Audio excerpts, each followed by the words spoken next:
Detail आपको बताने के लिए काफी कि गणतंत्र दिवस को लेकर कितनी ज्यादा तैयारी जी न्यूज ने की है और आज हम कितना गौरवान्वित महसूस कर रहे हैं, हम और आप, यानी हमारा ये प्यारा भारत 73वां गणतंत्र दिवस मना रहा है। बस कुछ ही घंटों में राजपथ पर परेड की शुरुआत होगी, लेकिन ये गणतंत्र दिवस देश के लिए बेहद खास, इसलिए खास क्योंकि बहुत सी ऐसी बातें, बहुत सी ऐसी चीजें आप देखने जा रहे हैं जो पहली बार होने जा रही है, जिसका सीधा मतलब हुआ आप इतिहास देखने जा रहे हैं, इतिहास बनते हुए देखने जा रहे हैं। कोरोना संक्रमण के बीच मनाए जा रहे गणतंत्र दिवस के आयोजन में उन लोगों को ही एंट्री दी गई है जिन्होंने दोनों डोज ली है वैक्सीन की। इसके अलावा कोरोना नियमों का पालन करना बेहद जरूरी। कार्यक्रम की शुरुआत प्रधानमंत्री नरेंद्र मोदी के नेशनल वॉर मेमोरियल पहुंचकर शहीदों को श्रद्धांजलि देने के साथ होगी। इसके बाद 21 तोपों की सलामी के साथ तिरंगा आन बान शान के साथ फहराया जाएगा और परेड की शुरुआत राष्ट्रपति रामनाथ कोविंद की ओर से सलामी लिए जाने से शुरू होगी। इसके बाद गैलेंट्री अवार्ड्स प्रदान किए जाएंगे। इस साल सरकार ने एक सप्ताह तक गणतंत्र दिवस उत्सव मनाने का फैसला लिया है, जिसकी शुरुआत आप जानते हैं 23 जनवरी से हो भी चुकी है। इस दिन प्रधानमंत्री नरेंद्र मोदी ने महान क्रांतिकारी सुभाष चंद्र बोस की होलोग्राम प्रतिमा का अनावरण किया था। तो बेहद खास ये गणतंत्र दिवस, कोई विदेशी अतिथि इस बार गणतंत्र दिवस समारोह में शामिल नहीं हो रहा है। हम और आप सभी जानते हैं कोरोना को देखते हुए इस बार ऐसा फैसला लिया गया है, लेकिन ऐसा भी नहीं कि पहली बार गणतंत्र दिवस समारोह में कोई विदेशी मेहमान नहीं हो। ये हम आपको बता रहे हैं कि कब कब ऐसा हुआ है। 2021 में भी ऐसा हुआ है, कोविड-19 संक्रमण को देखते हुए फैसला लिया गया था और 1966 में भी शास्त्री जी के निधन को देखते हुए मुख्य अतिथि को आमंत्रित नहीं किया गया था, यानी कोई विदेशी मेहमान नहीं आया था।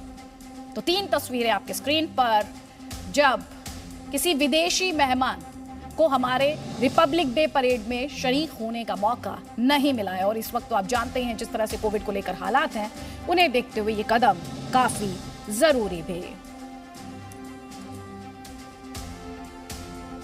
तो गणतंत्र दिवस समारोह में देश के प्रथम नागरिक यानी राष्ट्रपति ध्वजारोहण करेंगे।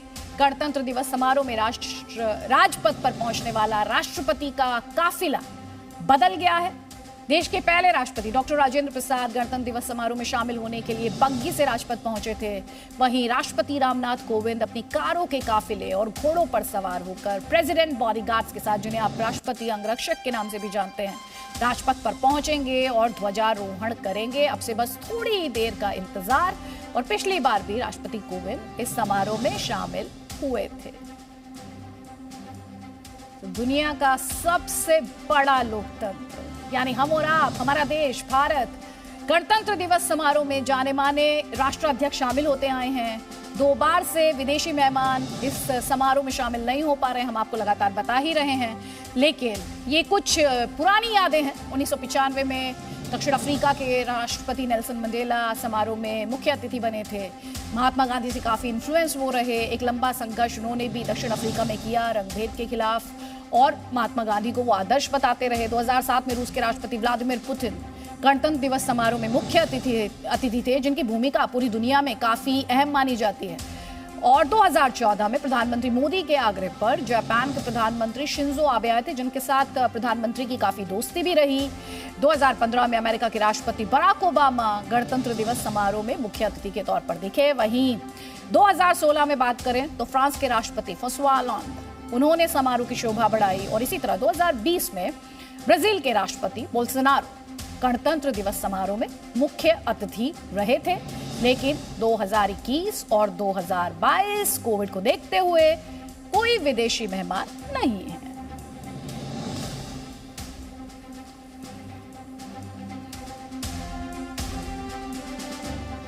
तो भले ही रिपब्लिक डे परेड के लिए विदेशी मेहमान ना हो, लेकिन जी न्यूज़ पर मेहमानों की कमी नहीं है और बहुत ही स्पेशल गेस्ट हमारे साथ हैं। हमारे साथ लेफ्टिनेंट जनरल संजय कुलकर्णी हैं और हमारे साथ कमांडो शरणजीत आहूजा हैं।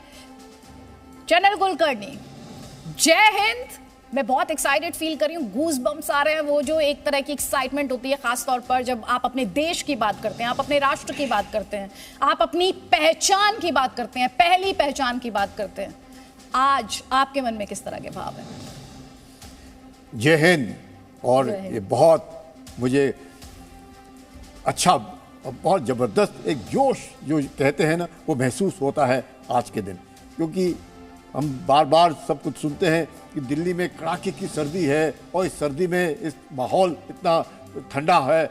आप समझ सकते हैं कि किस प्रकार से अपने सैनिक जो हैं वो सियाचिन से लेकर के ईस्टर्न लद्दाख से लेकर के अरुणाचल तक किस प्रकार से पूरी बॉर्डर को गार्ड करते होंगे। यहाँ पे आज सियाचिन में टेम्परेचर कम से कम -35 डिग्री सेंटीग्रेड होगा। ऐसी हालात में जिस प्रकार से हर सैनिक नाम नमक निशान देश के तिरंगे के लिए हर हमेशा कुर्बान, इस तरह की जो भावनाएं आती हैं, जिस तरीके से हम देखते हैं कि जो जोश हर जवान में है, हर सैनिक में है, और वही जोश आज हम हर नागरिक में भी देखते हैं। क्योंकि जब तक हमारा देश स्वतंत्र था, अब जब गणतंत्र बना 26 जनवरी 1950 में, उसके बाद जब हम सब ने मिल करके सोचा है कि इस देश को महान बनाना है, ये देश अपना है और देश के लिए मर मिटने की भावना, सैनिक अपना काम करता रहेगा, सैनिक काम करेगा, देश हमेशा जिसे बोलते सुरक्षित रहेगा। लेकिन देश के बीच जितने भी नागरिक हैं वो सब काम कर रहे हैं, मुझे कोई शक नहीं है, ये हर कोई काम कर रहा है। यही कारण है कि आज हम कहते हैं कि भारत सक्षम है, भारत उस मकाम पर जा पहुंचा है जहां पूरी दुनिया अपने को देखती है कि हाँ ये भारतीय है। जब भारतीय हम लोग कहीं बाहर जाते हैं, प्रदेशों में घूमने जाते हैं, सब कोई हम लोगों से पूछता है आप भारतीय हैं, क्या गर्व महसूस करता है, हर कोई महसूस करता है। उन्हें भी पूछने में अच्छा लगता है और हमें भी कहने में अच्छा लगता है कि हम सब भारतीय हैं। और यही भावना के साथ अब हम जब गणतंत्र दिवस मना रहे हैं, मुझे पूरी उम्मीद है देश हर हमेशा इकट्ठा एकत्रित रहेगा। और ये बहुत बड़ी बात है कि इस देश की जो एक स्ट्रेंथ है वो है लोकतंत्र, और उस लोकतंत्र के बीच में हम विभिन्नता होगी पर एकता जो है पूरे विभिन्नता में, जो एनसीसी में भी बार बार सब कोई कहता है हम सब भारतीय हैं, तो जो गीत जब गाते हैं एनसीसी में हम सब भारतीय हैं, वो जो है सुनने में इतना अच्छा लगता है। और आज जब परेड में सारे पूरा मैं कहूँगा कि जिस प्रकार से सैनिक बल दिखाया जाएगा, पूरा नहीं थोड़ा बहुत, क्योंकि कोविड के कारण जो रिस्ट्रिक्शंस हैं उसके मद्देनज़र जिस प्रकार से 16 मार्चिंग कंटिजेंट्स हैं, 17 बैंड्स हैं, 25 झांकियाँ हैं, जिस प्रकार से 61 कैवलरी के हॉर्सेस आएंगे और 39 उनकी संख्या है, जिस प्रकार से राष्ट्रपति जो सुप्रीम कमांडर फोर्सेस कहा जाता है वो सलामी लेंगे, जिस प्रकार से प्रधानमंत्री नेशनल वॉर मेमोरियल जिस प्रकार से बना है, वाकई उसको देख करके ऐसे जोश पैदा होता है। और अब जब नेशनल वॉर मेमोरियल बना है जिसकी मांग कई दशकों से थी, हर बार ये 1947 के बाद जो नाम, हर एक का नाम एक एक स्लैब के ऊपर सुनहरी अक्षर में लिखा हुआ, 26,000 से ज़्यादा नाम जिन्होंने अपनी जान की आहुति देकर इस देश को हमेशा गणतंत्र बनाए रखा है। मुझे उम्मीद है कि जिस प्रकार से देश आगे चल रहा है, जिस प्रकार से देश अपनी तरक्की पे लगा हुआ है, जिस प्रकार से देश आज चीन के बरखिलाफ में जब हम देखते हैं किस तरीके से आंख में आंख डाल करके खड़ा है, ये इस सब के दर्शाता है कि भारत वाकई आज सक्षम है, भारत सुरक्षित है और भारत कोई चैलेंजेस लेने के लिए तैयार है।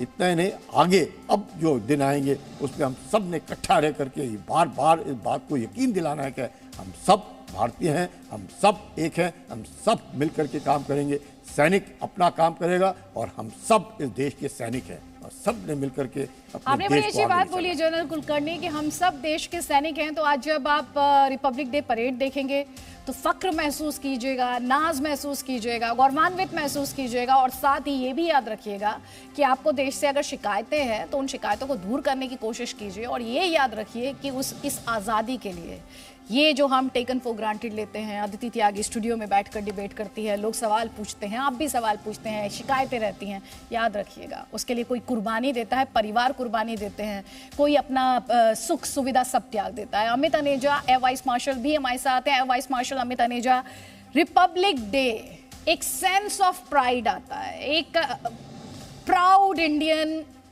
कैसा महसूस करता है वो आपसे बेहतर भला कौन बयां कर सकता है। सबसे पहले सब देशवासियों को हार्दिक शुभकामनाएं हमारे गणतंत्र दिवस पे। आपने ठीक कहा अदिति कि एक बहुत गौरवान्वित महसूस करता है देश का हर नागरिक, ना केवल मैं फौज की बात करता हूँ। जैसे हमारे पिछले श्रोता ने बोला कि सारे देशवासी मिलके इस वक्त एक उमंग में हैं, उस लहर में हैं, एक देश प्रगति की ओर आगे बढ़ रहा है। तो उस लहर के अंदर हम सब हिस्सा हैं और उसी भाव के साथ आज गणतंत्र दिवस पे बहुत गौरवान्वित महसूस कर रहे हैं और यही उम्मीद करते हैं कि हमारा देश इसी तरह तरक्की करता रहे और सारी दुनिया में उसका नाम रोशन हो। एक बहुत गर्व महसूस हो रहा है आज गणतंत्र दिवस के दिन में। अदिति, जय हिंद सर। जय हिंद। बड़ा अच्छा लगता है जबकि कोई जय हिंद कह के एक दूसरे को संबोधित करते हैं। पहले तो मुझे याद है कि मैं ये मेरे ख्याल में 20 साल 25 साल की बात है, जबकि अचानक हमारी ग्रीटिंग्स जो हैं वो from good morning and the usual से जय हिंद के तौर पे हुई। टेलीफोन पे बात करते थे तो हमेशा एक्सचेंज जय हिंद की बात आती थी, तो बहुत एक गर्व का एहसास होता था। और मुझे अच्छा लगता है कि इतने साल बीत गए हैं अभी और जय हिंद एक तरह से हमारे देश की पहचान हो गई है और सब लोग न केवल फौज में, हर जगह लोग जय हिंद से एक दूसरे को संबोधित करते हैं। बहुत अच्छा महसूस होता है, बहुत अच्छा महसूस होता है, एक तरह का जोश आता है। शरणजीत आहूजा, कमांडर शरणजीत आहूजा सर, आप तक आवाज पहुंच पा रही है मेरी?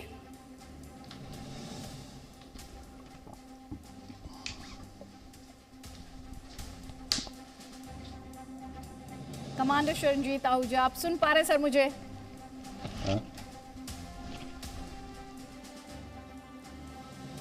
उन तक आवाज नहीं पहुंच पा रही है, लेकिन हम लगातार जो बीते सालों में गणतंत्र दिवस पर खास मेहमान रहे हैं उनकी तस्वीरें आपको दिखा रहे हैं। इस बार कोई विदेशी मेहमान नहीं, कोरोना को देखते हुए, कोविड संक्रमण को देखते हुए बहुत ज़्यादा ज़रूरी है। और परेड में क्या अलग है, आधे घंटे से देरी से शुरू हो रही है, 10:30 बजे शुरू होगी। 10 बजे की बजाय क्यों शुरू होगी? क्योंकि मौसम जो कोहरा है उसे देखते हुए ये फैसला लिया गया है।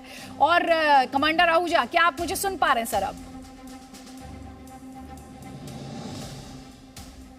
उन तक आवाज नहीं पहुंच पा रही है, लेकिन हमारे साथ जनरल कुलकर्णी है। जनरल कुलकर्णी, जब हम प्राउड फील कर रहे हैं, और मैं तो चाहती हूँ वो तस्वीरें, अभी आपने थोड़ी देर पहले सियाचिन का जिक्र किया था, बहुत लकी खुद को मानती हूँ कि मुझे मौका मिला वहाँ पर जाने का, और वो भी दिसंबर के महीने में सब जीरो टेम्परेचर्स में। और किस तरह के चैलेंजेस और चुनौतियाँ हमारे जो सैनिक हैं वो फेस करते हैं, उन्हें फर्स्ट हैंड एक्सपीरियंस करने का मौका मिला था। लेकिन फौलादी हैं भाई, फौलादी हैं, हिंदुस्तान में फौलादी ही तैयार किए जाते हैं।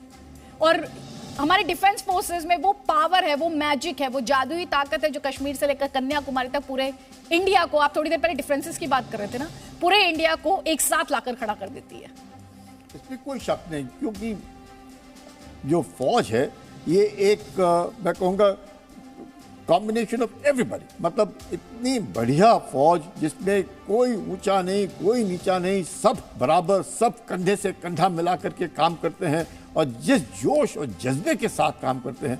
मुझे वाकई कई बार मुझे खुद पे अपने आप पे शक होता था जब मैं जवानों के साथ रहता था। उन्होंने कभी भी मेरे से ये नहीं कहा कि मैं काम नहीं करूँगा, वो ये कहते थे आप बताओ क्या काम करना है, थकना ही नहीं उन्होंने। मतलब वो जो जोश और जज्बा मैंने जवानों में देखा मेरी सर्विस के दौरान, मुझे वाकई कई बार अपने आप पे मुझे अपने आप को सेल्फ मोटिवेट करना। जज्बे की बात करें, देखिए ये वो जोश और जज्बा, उस तस्वीर को एक बार फिर से लेकर आइए स्क्रीन पर। ये जोश और जज्बा है जो किसी भी चुनौती से पार पाने के लिए, चाहे वो चुनौती मौसम की हो, चाहे वो चुनौती दुश्मन की हो, या वो चुनौती कोई भी हो, किसी भी चुनौती से पार पाने के लिए हमारे जो ये सोल्जर्स हैं, हमारे जो ये जवान हैं, मैं इन्हें फौलादी कहना पसंद करती हूँ, ये जो फौलादी हैं ये आगे रहते हैं, सबसे आगे रहते हैं। ये कभी अपने हक की बात नहीं करते, ये आज़ादी की बात नहीं करते। वो लोग करते हैं जिन्हें सवाल पूछने होते हैं, लेकिन उनके हक और उनकी आज़ादी इंश्योर कौन करता है? ये इंश्योर करते हैं बिना कुछ एक्सपेक्ट किए इस देश से। और इसीलिए आज इन्हें सेलिब्रेट करना बहुत ज़्यादा ज़रूरी है। जनरल कुलकर्णी,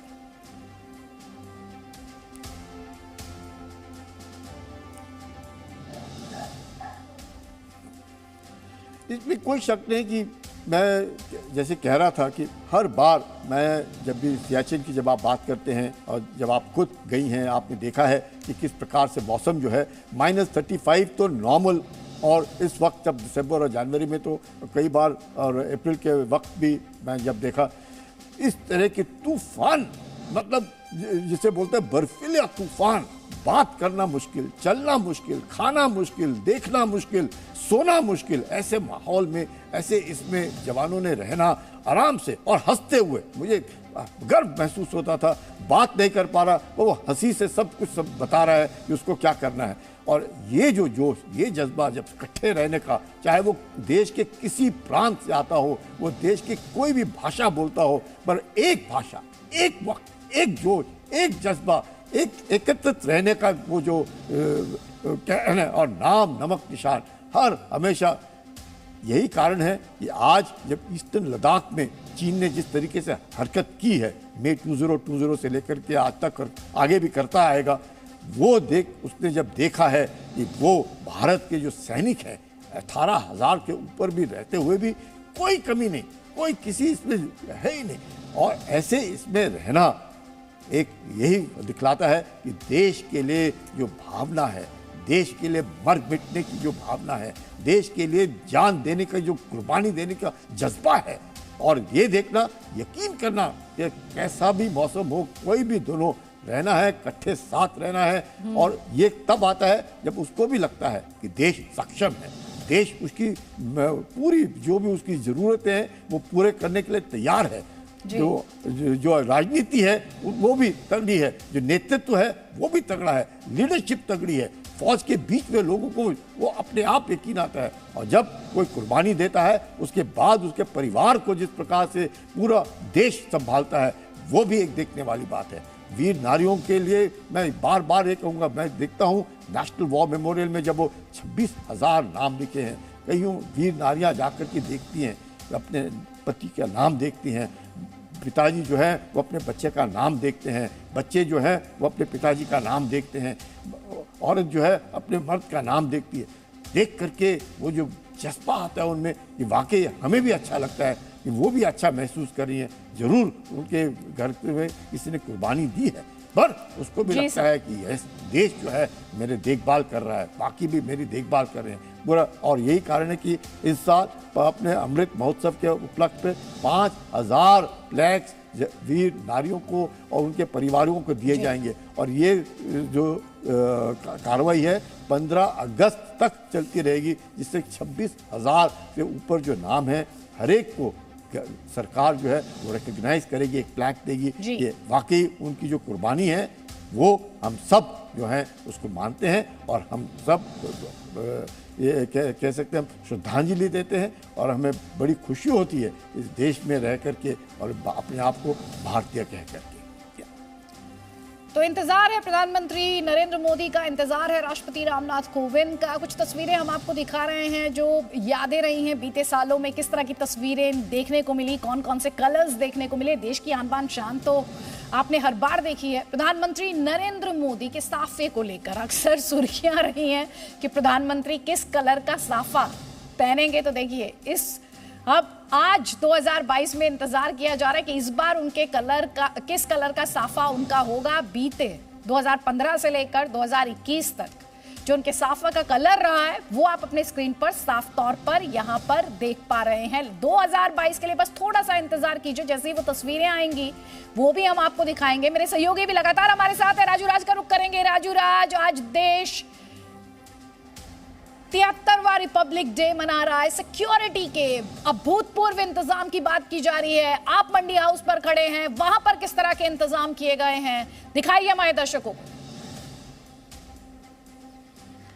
बिल्कुल अदिति, बता दूं कि सबसे पहले जी न्यूज के तमाम दर्शकों को 73वें गणतंत्र दिवस की ढेर सारी शुभकामनाएं, और आपको भी। सुरक्षा के फुल प्रूफ इंतजाम किए गए हैं। 10:30 बजे परेड शुरू होगा। ये तस्वीरें आप देखिए मंडी हाउस की, दोनों तरफ की सड़कों को बंद कर दिया गया है, ब्लॉक कर दिया गया है। ये रास्ता सीधे राजपथ की ओर जाता है, नई दिल्ली इलाके की ओर जाता है, इसलिए सुरक्षा के कड़े इंतजाम किए गए हैं। सिर्फ आप पुलिस के व्हीकल ही आपको यहाँ पर नजर आएंगी, पुलिस की गाड़ियां नजर आएगी, क्योंकि कोई भी यहाँ से, चूंकि अब टाइम ओवर हो चुका है, कोई भी जिनके पास भी है वो भी अब यहाँ से नहीं गुजर सकते हैं।